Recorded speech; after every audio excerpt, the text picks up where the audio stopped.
Hi friends, இன்றைக்கி ஒரு வேர்க்கடலை சட்னி பார்க்கலாம். இட்லி தோசை கூட வச்சு சாப்பிட்ற மாதிரி.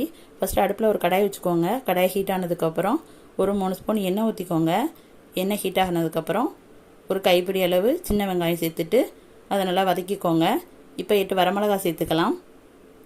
சேர்த்துட்டு 7 பல் பூண்டும் சேர்த்துக்கோங்க. இதையும் சேர்த்து வதக்கிக்கோங்க. இப்போ ஒரு சின்ன துண்டு புளி சேர்த்துக்கோங்க. கொஞ்சம் உப்பு சேர்த்துட்டு நல்லா வதக்கிக்கோங்க. வதங்கிட்டு நல்லா ஆறுனதுக்கப்புறம் ஒரு ஜாரில் சேர்த்துக்கலாம். வதங்கிடுச்சு, பாற வச்சிடலாம். இப்போ ஒரு ஜாரில் சேர்த்துட்டு 100 கிராம் வேர்க்கடலை தோல் நீக்கி எடுத்து வச்சுருக்கேன். கொஞ்சம் தண்ணி ஊற்றிட்டு எல்லாத்தையும் அரைச்சிட்டு வந்து ஒரு பாத்திரத்தில் மாற்றிக்கோங்க. இப்போ தாளிப்பு ரெடி பண்ணிக்கலாம். ஒரு பாத்திரத்தை அடுப்பில் வச்சு ஹீட் ஆனதுக்கப்புறம் 3 ஸ்பூன் எண்ணெய், கடுகு, உளுந்தம்பருப்பு, கருவேப்பிலை போட்டு தாளித்து நம்ம அரைச்சி வச்சுருக்க சட்னியில் சேர்த்துக்கலாம். ரெடி ஆயிடுச்சு வேர்க்கடலை சட்னி, சுலபமான முறையில். இதே போல் நீங்களும் செஞ்சு பாருங்கள். தோசை இட்லி கூட வச்சு சாப்பிட்றதுக்கு இது ஒரு அருமையான சட்னி. பிடிச்சிருந்தால் லைக் பண்ணுங்கள், ஷேர் பண்ணுங்கள். மறக்காமல் நம்ம சேனல்